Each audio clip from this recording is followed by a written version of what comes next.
Hello and welcome to the Product Biz Podcast. My name is Monica Little and I'm your host. And today on episode number 71, we have special guest Danya Douglas Hunt, and we're talking about tapping into the energetic frequency of money.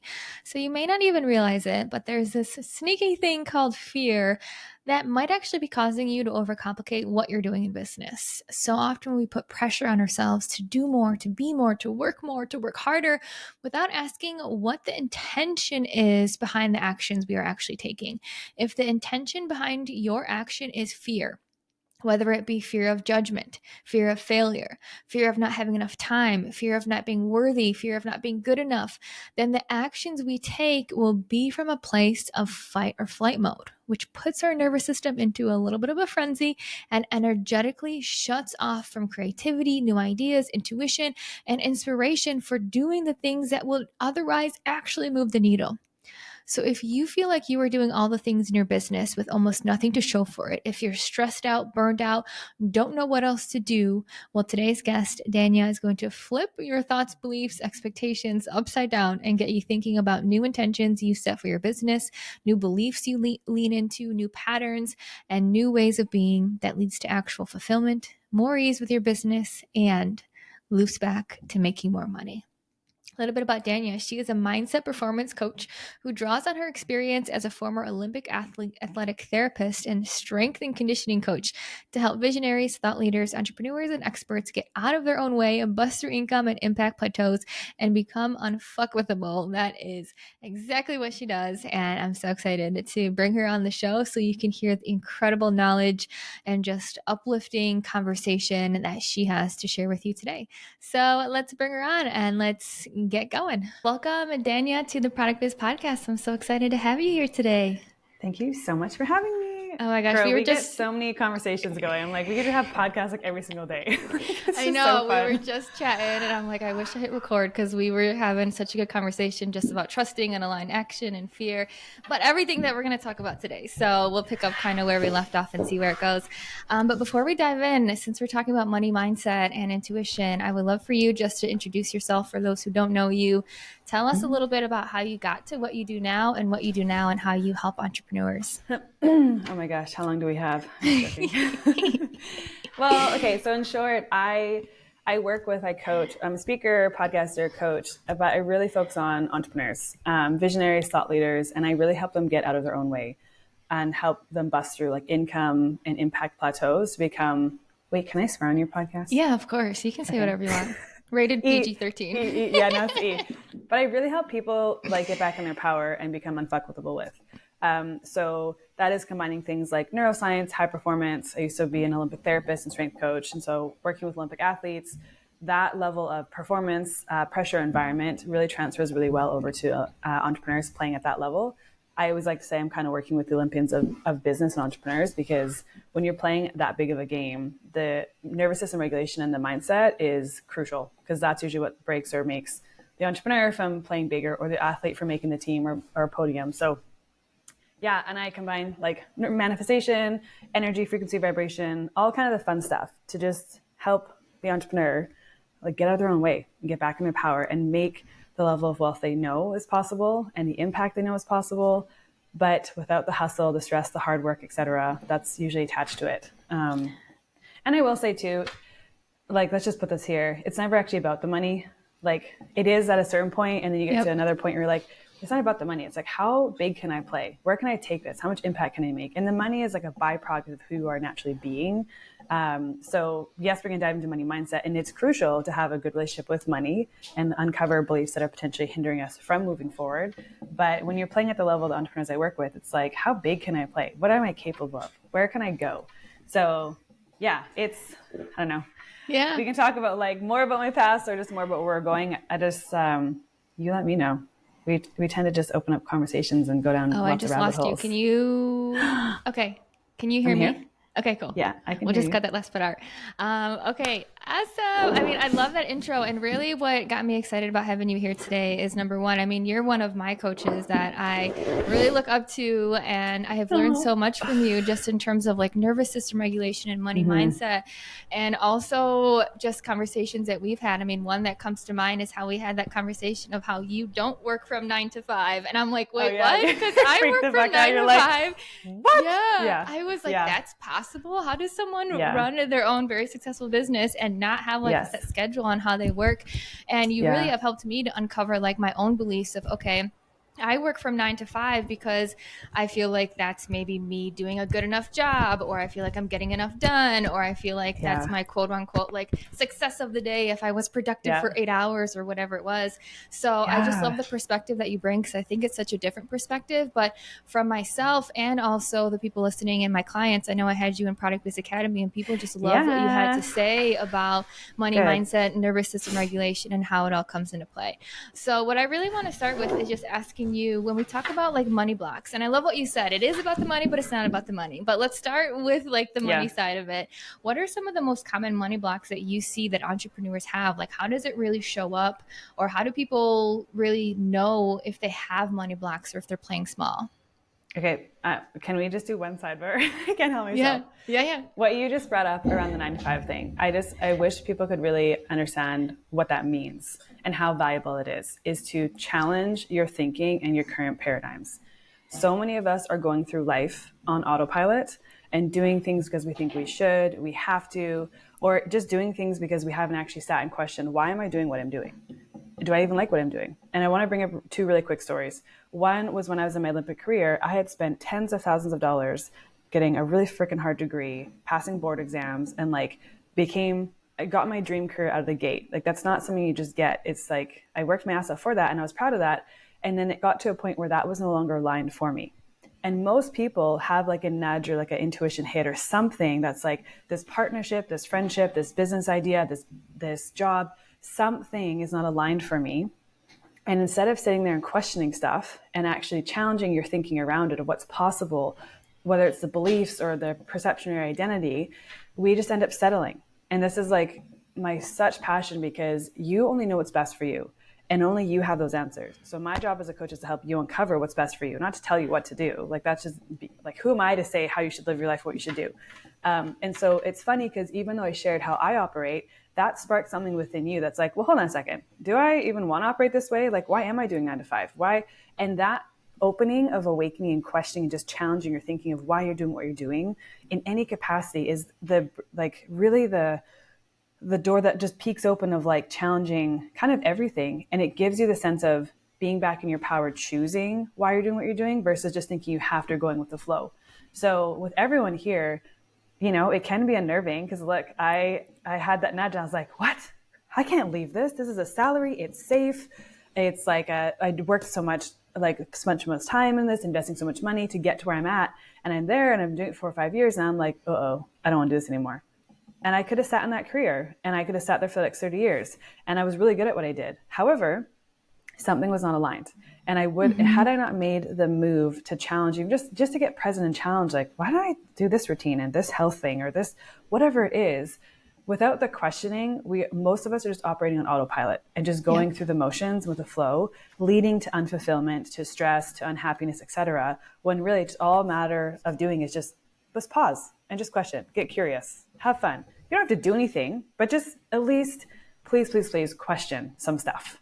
Even how you're doing Yeah. business. Does it have to be done this way? Do I even love these offers?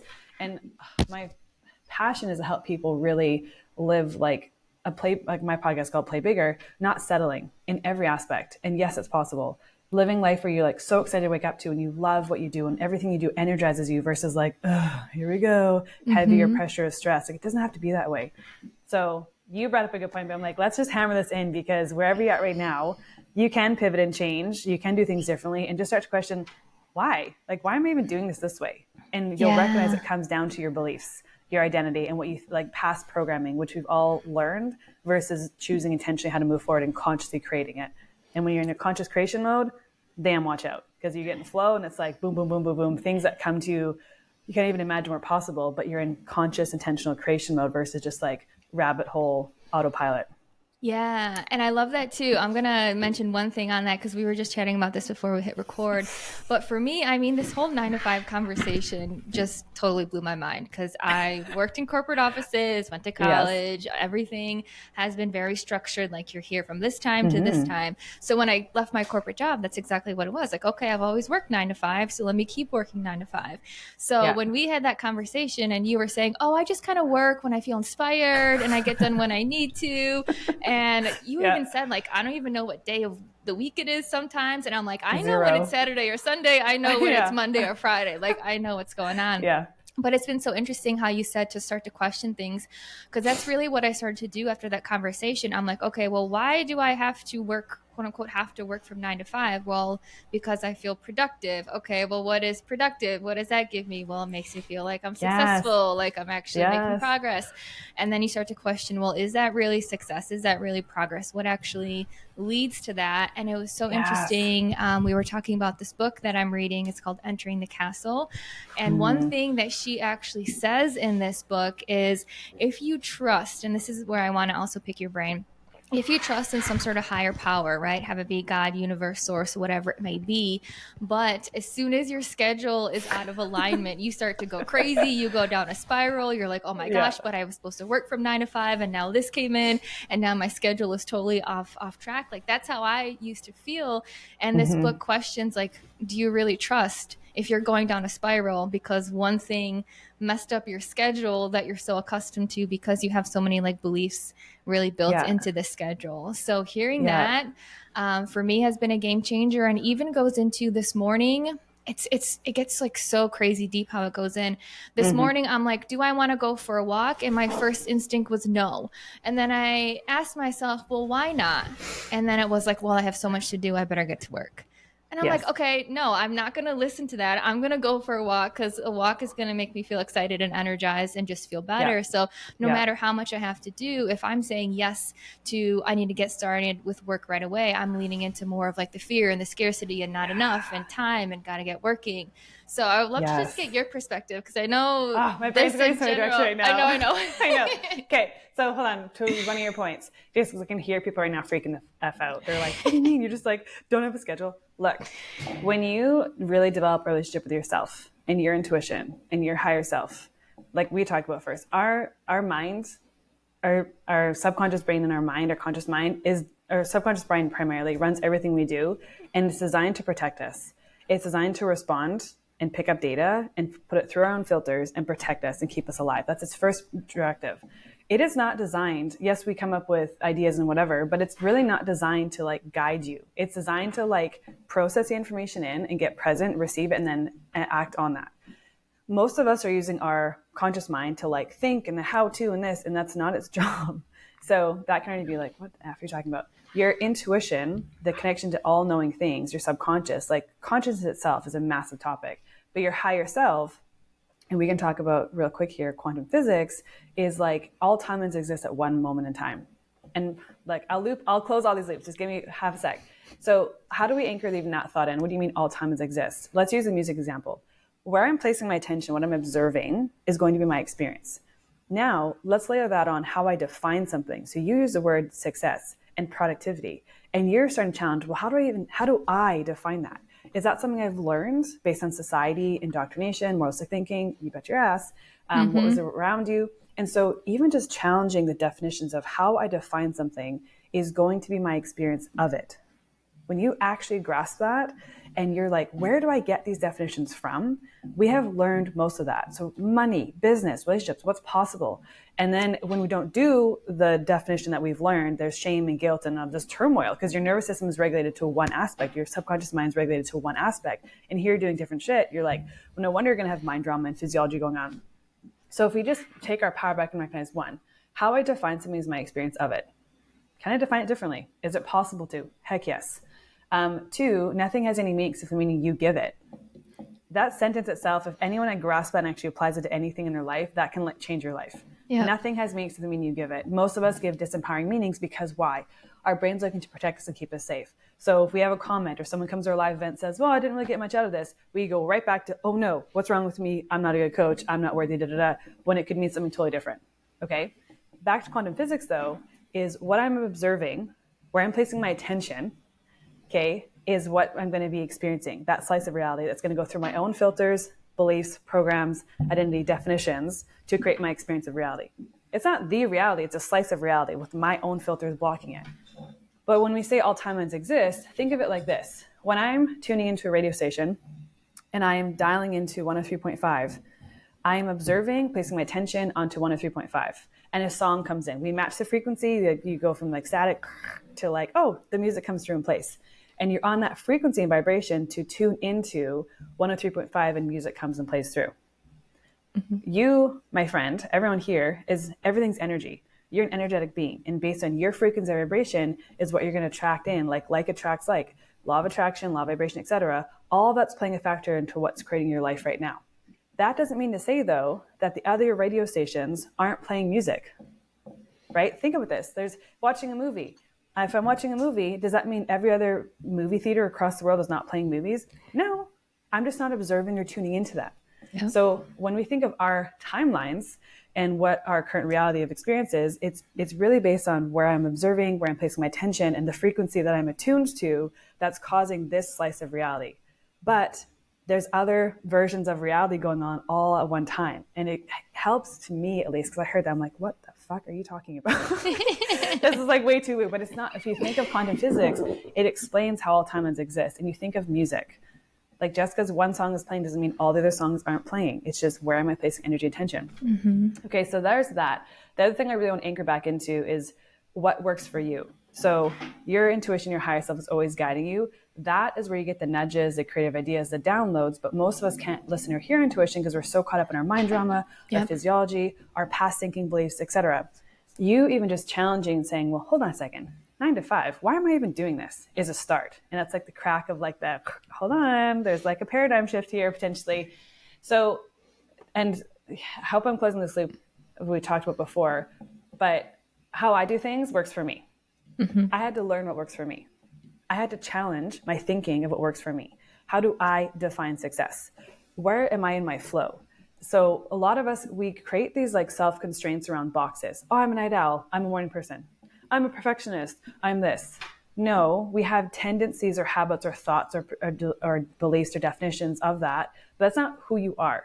You're an unlimited like energetic being. You're light. Like it's like there's no limitations except for limitations we put on ourselves. We want to start questioning now, do those limitations serve us or help us? And if they're useful for me, great. If they're not, let's reprogram them and regulate nervous system. So I like to use this example when it comes to kind of knowing yourself.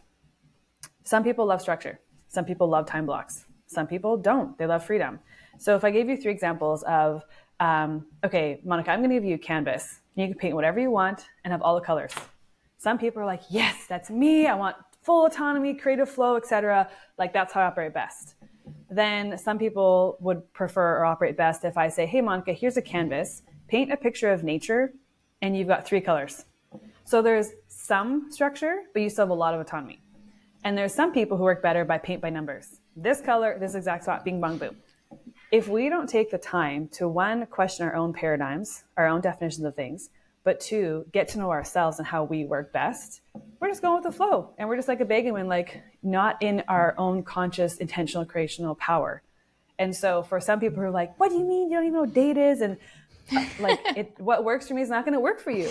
But it's about getting to know myself and being able to listen and tune into my intuition, clearing the mind drama, regulating my nervous system, challenging my thinking, challenging my definitions of things, and really understanding what works best for me and how am I in alignment. Yes. And when I'm in alignment, things flow so fast and I move faster than most people. But that doesn't mean if you give me a schedule, F that. No.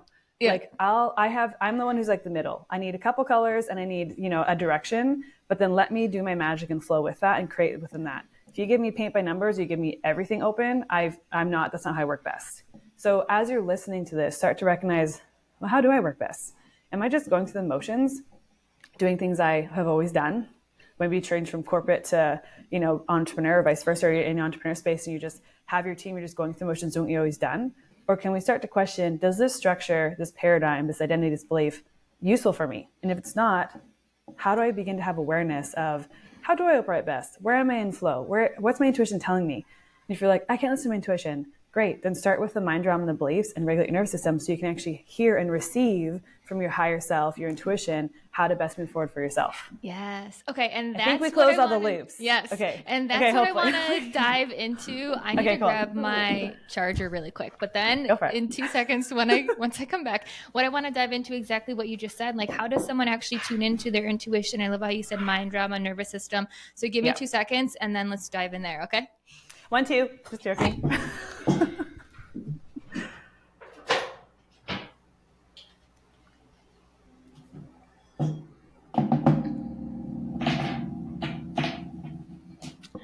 Okay. So let's dive into that while I plug this charger in. And I also just want to make sure, like, we'll go back to the money stuff, but believe me, this is a foundation for everything. So whatever subject matter you're talking about, money, beliefs, business beliefs, personal, like whatever it is, what we're talking about is applying to the first money question. We'll answer that. But if you just kind of keep your awareness open and be like, well, we asked about money blocks. I'm here for money mindset. This is the foundation of it all. Like, you apply this to any subject matter you're talking about. So, okay, remind me of the question again. How do we? So intuition, like, how do you actually tune into intuition? Because I know for me, at least, when I first heard about intuition, I started to learn about the ego and how that keeps you kind of safe. And intuition is more of your higher self. But it can be challenging because sometimes we feel like we have this gut instinct, but how do you delineate if it's actually your ego keeping you safe or it's your intuition? So I would love to hear your point and your difference and your guidance there. This kind of goes back to our her and I spent a day in Sedona. It was so fun. Like, that whole, there and back could have been like so many podcasts. It was so fun. Okay. So this is all about really knowing yourself. This also is a bit of understanding of recognizing your brain's role is to really keep you safe first and foremost. Its prime directive is first survive and then thrive. It is constantly scanning your environment looking for threats. So when it comes to intuition, again, know yourself. But if we look back on past evidence, we all have had moments where intuition has spoken to us, whether it's a thought that comes through. And when it's a thought, or if it's a thought, it's quiet, it's calm, it's grounded. It's not like, what the heck? It's like, it's not any of that shit. It's not looking at worst case scenario. It's like, it is literally, almost think about, I don't know why this comes to mind, but like, you're with your best friend and you're just talking to them and they're just like, there, and their presence is very calm and they're just talking to you and like, yeah, okay, cool. Well, have you thought about this? So the feeling is very calm and grounded. For me, my intuition is a very inner knowing. And that's so frustrating because as soon as that inner knowing locks in, no matter how bad I want something or whatever, it's like, ugh, okay. But now I go, okay, because that's my ego, human self being like, oh, but I really wanted that path or this person to work out, or like, oh, I thought this idea. And it's like, no. So it's an inner knowing. It's a gut instinct. It usually is the thing that speaks first before you hear the mind drama and the nervous system kick in. You don't feel your heart rate racing and like nervousness or stress. So even with that, how we define energy is going to be our experience of it. If I feel energy in my body and I label it as stress or anxiety, guess what's going to happen? My mind's going to follow and now it's like, stress, whatever. Brian Adams had a very interview that I always refer back to, is he would wait to feel the butterflies in his body before he stepped on stage. So his definition of that same nervous energy that most people take as anxiety or stress or worry or fear and goes bad, oh no, what if negative, he takes that as like, I'm not stepping on stage until my body's ready to perform. Like, this is a sign I'm ready to go. Versus most people say that as a sign as stop, retreat. So I want to be careful of not defining things too much for us, because how you define it's going to be your experience of that.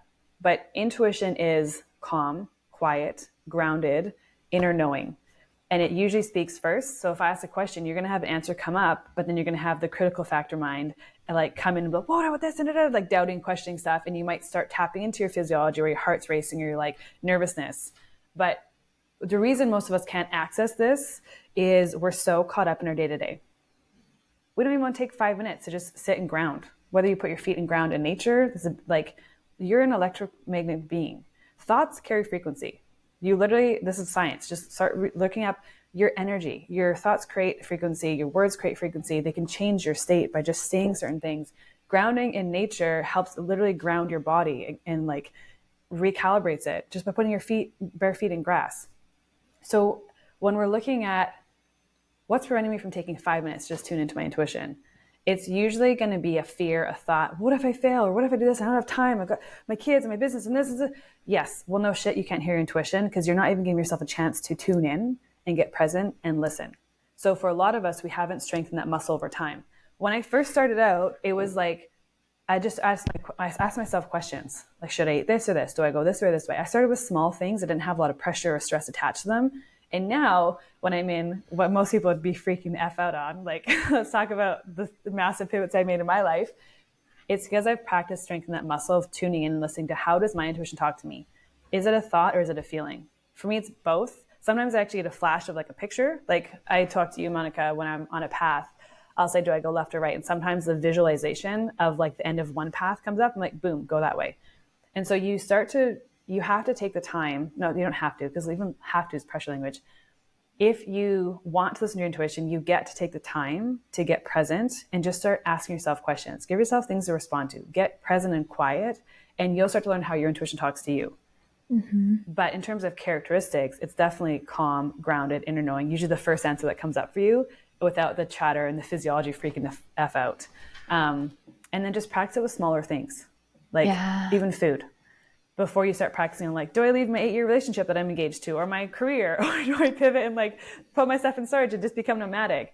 So it's because I've practiced and strengthened that muscle with like 5-pound weights before I started lifting 1,000-pound weights that enabled me to now move through life fearlessly, because I have that trust and relationship with myself, and I know how to tune in and listen to my intuition and higher self. And that's what's guiding me versus my ego mind, my fear brain, all that kind of stuff, the nervous system stuff, which like, we can talk about the whole fun airport thing. I haven't had that experience in a long time of like my brain going into fight or flight and just shutting down and not even accessing resources. It was so funny. I would love for you to share it just so people can see like a real life example. Because as you're talking this through, the things that I'm picking up that are relevant to me, and I'm sure a lot of people listening too, is I'm starting to ask myself, am I working on this, or am I doing this from like a state of pressure? Because what I'm starting to realize, if it's pressure, if it's, oh my God, I don't have enough time, or I have to get this done, or I have so much on my list of things to do. As soon as I get into that pressure, then I feel like I'm moving away from my intuition. And like you just said, like I don't have the time or space for it to kind of come in clearly, because I'm so pressure, rush, fear. So for me, a big thing is like rushing. And that's why I'm starting to really challenge myself. I mean, from the conversations we've had, and even some of this just as of today, like, do I want to go on this walk? Why or why not? Okay. Is it because of pressure? Cool. Then I'm going to do the opposite and actually go because my fear brain is going to tell me, no, you have to go to work. You have to sit at your desk. You have to get a lot of stuff done, which I do have a lot of stuff done, but I'm really starting to try and practice just trusting and being like, yes, there's things that have to get done, but if I can create space, then I think I'll be able to hear more from my intuition of the right path to take, the right direction to take. Opportunities will come to me. And as much as I can remove that pressure, which is a total work in progress for me, I'm trying to open up that path. But I would love for you to share that example of in the airport of like how it comes up too, or anything else that's come up from that. Yes. Okay, well, can you if I don't touch on it, let's talk about the neuroscience aspect and then link it with like manifestation of what you just shared, because what you just shared is fucking perfect. Okay, so my example is I was in the airport and I thought I got dropped off at the wrong end of the airport. And like Monica and I drove to this airport a couple days ago, and it's freaking massive. And so we got lost for like 30 minutes. Yeah. So, and I didn't have time to get lost at this point. So I was like, instantly my brain goes into panic mode. And then now, which I'll get into neuroscience, what happens to your brain when you get into stress, anger, pressure, etc. I'm losing access to my resources. Like my brain is thinking there's a line in front of me. And even though it's like me being late for my flight, it's like my brain seeing a line and responding as if there's a threat in front of me. So I found the information desk, and luckily I was in the right spot, but I had to go opposite end. And that was like not obvious where the departures were, because I got dropped off and I thought I was in arrivals. I was like, oh my goodness, this is a massive airport. Then I go to check in, and my brain's like, I haven't taken myself time to like calm and ground myself, so I can feel my heart racing, and I'm feeling all the mind drama come in. And it's like, okay, hold on, just like chill for a sec. I go check in, and I had forgotten that I put my passport in my pocket. So when I'm calm and grounded, like you have access to all your resources, like creativity, solutions, possibilities, intuition, etc. And I had been proactive, but like, okay, instead of in my purse, let's dig it out and get it ready. So when I check in, it's just super simple.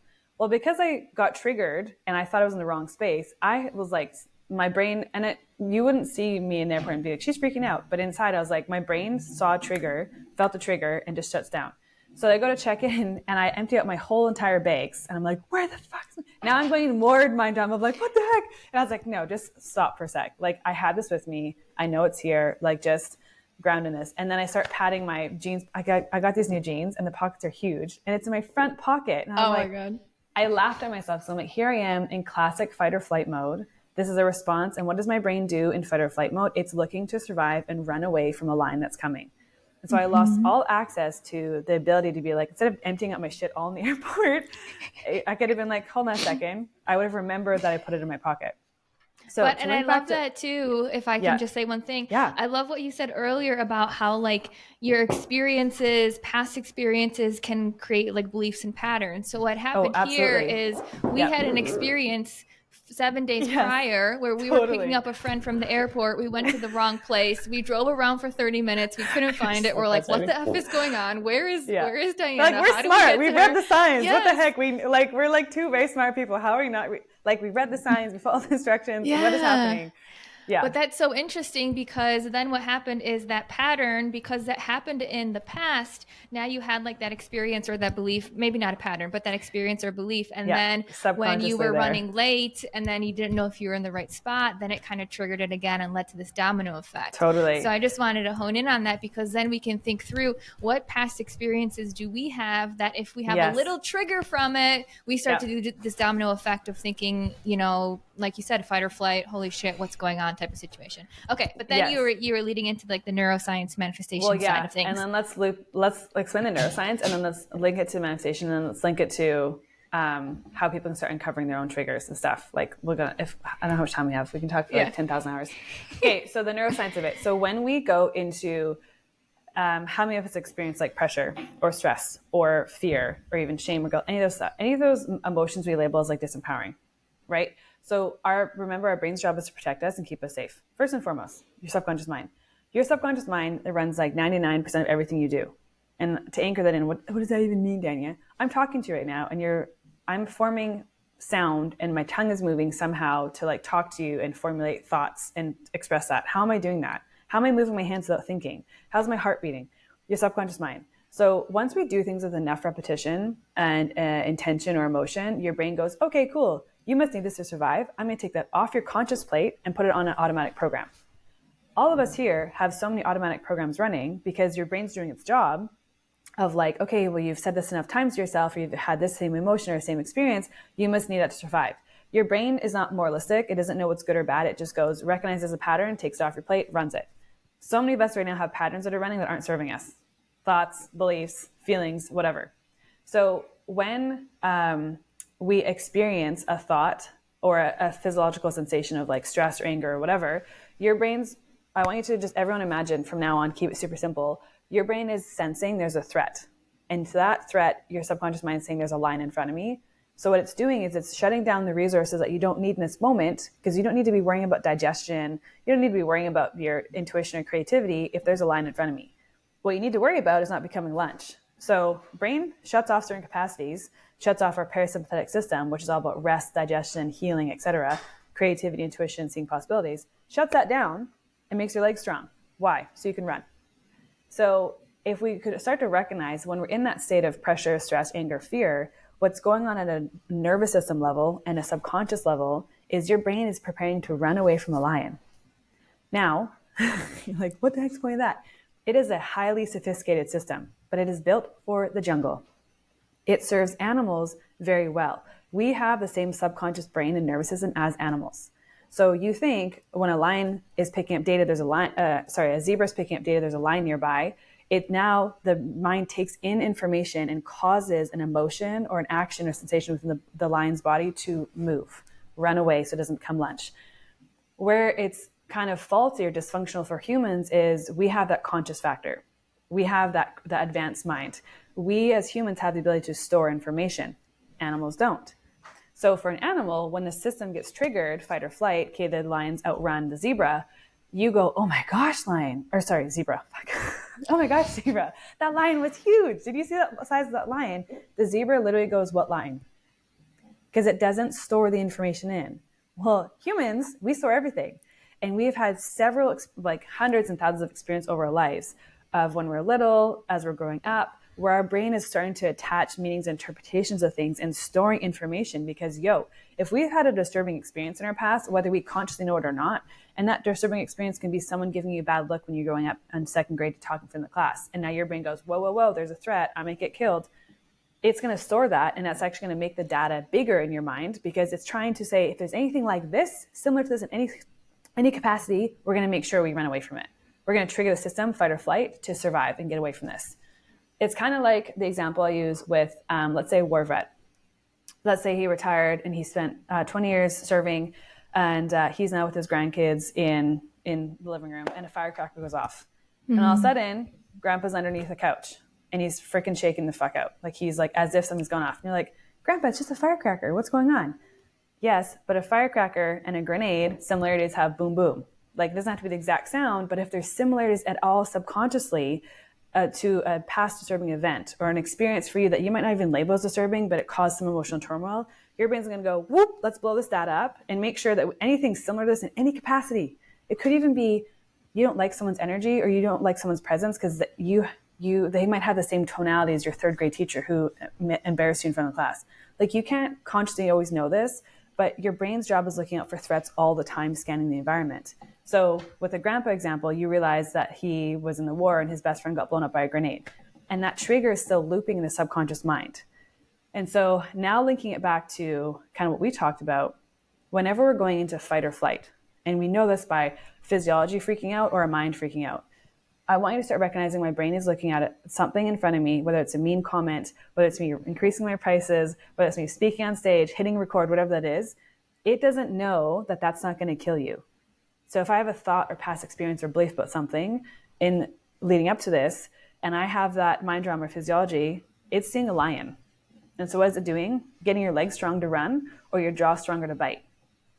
You don't see a dog running at you and trying to kick you. If a dog's angry, like, it's coming to bite you.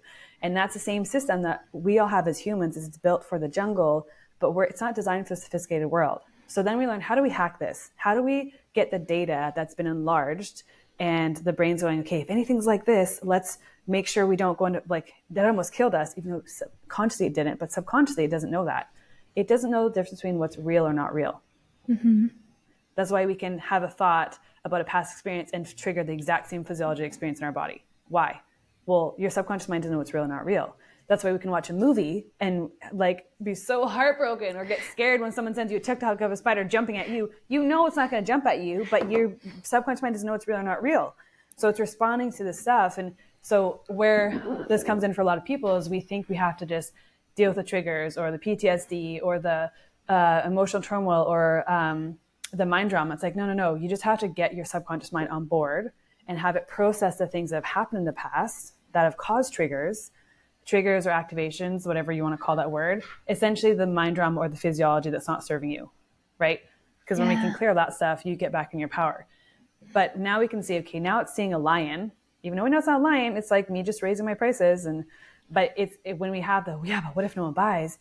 Those thoughts, the brain doesn't know is moralistic or good or bad. It's just like, whoa, I'm sensing a threat. There's a lion. And you're now shutting down your parasympathetic, which is healing, resting, digesting. So a lot of us who have health issues, it's because so many of us are in low level fight or flight all the time. When one system kicks on, fight or flight, survive, run, the other one goes down. Because an example I use is when rabbit is running away from wolf, fight or flight's kicked in, it's not meant to see the carrots around it that it can eat. Its job is run and don't become lunch. Now, when the rabbit gets away from wolf, that system shuts right off. But for humans, we keep perpetuating it by a thought, by experience, by this, because we haven't healed our past. So now it's just keep this low level fight or flight is on in the background, kind of like your computer with 1,000 tabs on at one time. We got to shut the tabs down and harvest the energy that's going to trying to help you survive and just wasting energy to bring it back to the present moment and help you move forward. Mm-hmm. And we allow the fight or flight to shut down, parasympathetic increases, and you get access to your intuition, your creativity, seeing possibilities, logic, critical thinking. That opens up. So I always love this question because everyone, especially my high achieving males, but my females too, like the type A people, Danny, I need that pressure. I need the anger. Okay, well, imagine if you're operating well now, which everyone is. However, what would it look like if you could operate even like better than where you're operating at right now? without the low level fight or flight, that we're not always consciously aware of it. That's the thing. It's not like we're walking around being like, there's a lion. It's the low level threats are just taking energy and shutting down one system to increase the other system. So from a neuroscience perspective, if we can now start to understand, if I've got a thought that's on repeat and I can't clear it, or there's emotional turmoil, there's something I can do there to help my brain get on board saying this is not happening anymore. Yeah. Now, we link it back to real quick. Do you want to talk about like your state and link it to vibration, frequency and stuff? Or do you want to say something first? We can go like 10, let me say one thing and then we'll see where it goes, because what's coming up for me too, like you said, it may not be you actually knowing like, oh my God, there's a lion, but for me it's just yeah, and for me it's mostly, and just to link it back to what I said earlier, that feeling of rushing, like that feeling of pressure, like I have so much to do, to the point that when I lay down at night, my brain is still wired. And then I'm like, well, okay, here I am in that pressure point where I'm still thinking about it. I'm still in that rushing mode. I'm still in that fight or flight where it's hard to fall asleep certain days. So it's interesting how it kind of comes up, because in some situations I would say, no, I'm fine. But when I actually stop and pause and be like, okay, how was my work day? Well, I felt a lot of pressure on myself. I had trouble then falling asleep that night. Okay, there's something going on there. But what I want to ask... Sorry, just before you go off and ask you a question, can we start to look at now that that's a protective mechanism of the brain? Like it's actually doing its job. It's designed for a jungle versus our sophisticated world. So now we get to get curious. When we get triggered or there's something that comes up for us, or there's a repeating like, oh, but I've done the affirmations and read the course. I get that, but there's still a looping thought, or like there's still emotional turmoil caused, or I'm still operating in pressure and fear and scarcity, whatever. Let's look at it like, hey, what is the line my brain's trying to protect me from? There's some sort of fear or belief or something there that we can now dive into and say, hold on a second. Now with subconscious programming, it can be guided, and it's not that you have to relive anything. Like that's what I love about this work, especially people who work with veterans and people who've gone through horribly tragic stuff, that they have every right to be like, F the world and be in the victim mindset. But you no longer have to actually relive an experience to clear it. So when we start to get triggered, whether it's a firecracker or it's a thought, or it's just like I'm lying in bed and I can't get present, you can start to ask questions of yourself and start to get curious and challenge it. Like, well, what's preventing me from getting quiet? So I remember on one podcast interview, she was asking some questions of intuition, like, Danielle, well, how do people, take time to get quiet? And I was like, well, what's preventing you from taking 5 minutes to get quiet?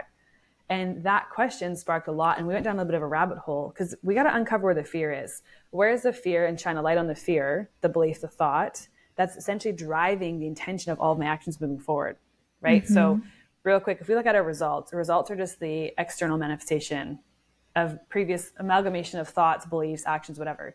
Like this, whatever, leopard top is a result or an effect of a previous thought. Maybe I saw it, maybe I looked at the weather, maybe I was like, I don't have a certain vibe, whatever. It's the effect or result of me having the amalgamation of things happening before. Now, what comes before results is our actions, strategies, and behaviors. Valuable, important. We need that. You can't just like sit and kumbaya everything. Law of action states that we need to actually take action towards to get our results. But most people focus on those ends too, and they don't actually understand, well, what's actually driving those things? What's the intention behind this action? And usually we can start picking up fears around like, what's the intention of me being in pressure, fear, or stress all the time? And it's usually going to come from some sort of protection of like fear of failure, or not being good enough, or something. Then until we uncover whatever is in the cause, like law of cause and effect, ends up in the result. So no matter what result you get, how much money you make, the next level you meet, you still are feeling scarcity, feel pressure, overwhelm. It's because we haven't actually cleared up the driver, the intention behind that result. And so we say, well, what's behind, like, okay, so we have results on one side. Before that is action, behavior, strategy. Very important, very valuable. But let me ask you this. Most people know what to do. How to be healthy, how to grow a business. Like the strategy you can Google, it's there. Every strategy works. But if you're not in alignment with who you are and how you operate best, and you're not understanding what's the intention behind this action, if it's operating in fear, scarcity, worry, whatever, avoidance, have fun. That's going to lead to burnout, unfulfillment, stress, and more. No matter what result you get, you're going to go this hamster wheel. Now we can uncover, hold on, okay, well, what comes before the action strategy and the behaviors? And that's going to be your state. And so your state is your emotions. Your state is how you feel. And with that, you can link it to law of vibration, law of frequency. You're an energetic being. So like attracts like. Like we become friends because we're like, oh, we got the same values. We like you. We're on the same vibe. Same thing with our business. So if I'm in a state of fear, scarcity, worry, stress, that's going to be in my actions.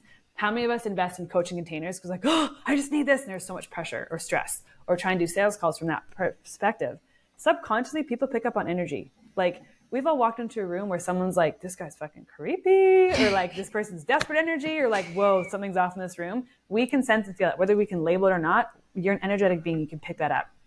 So the state, if I'm in a really empowered, bold state, I usually take different actions and I get different results. If I'm in a really disempowered, fear, scarcity, whatever state, I typically take different actions and get different results. Mm-hmm. But then what comes before our state? Thoughts.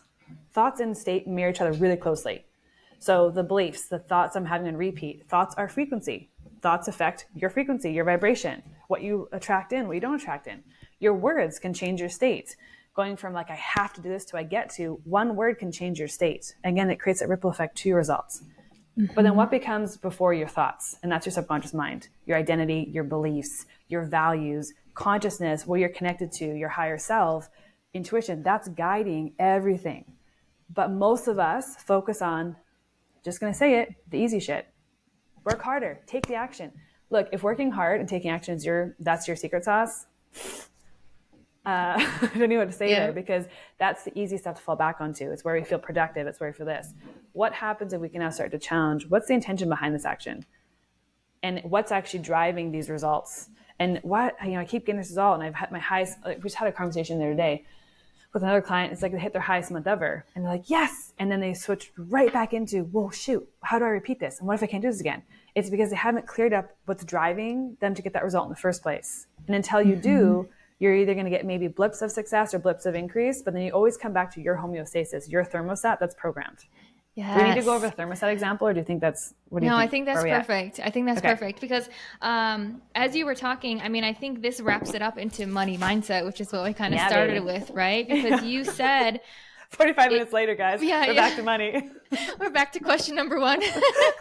We've answered it. Oh my gosh, but I love have. If you're like connected, like you're actually like paying attention, we have answered that question because you can start challenging money beliefs. But exactly. Yes. Yeah, because what essentially you said is like your identity and beliefs lead to your thoughts, and your thoughts lead to like your intention behind your actions and your state, and that leads to the actual actions that you take, and then that leads to your results. So it truly 100%. is coming all the way back to that identity and belief, and really questioning like, why am I doing this? Is there pressure? What is this pressure from? Do I want to do this? Do I like to do this? Is this needed? But I think one thing that I kind of want to wrap up with is the question of like your podcast name, Play Bigger. Because what I don't want people to think is like, oh, well, I feel comfortable, just doing what I always do. So I'm just going to do what I always do and expect results. Because part of it is obviously, if some people may think it may be their intuition saying, well, no, don't reach out to that person. No, now's not the time. No, they're going to say no to you. When in reality, part of this is also doing the scary, uncomfortable action, right? So just give me your view on that.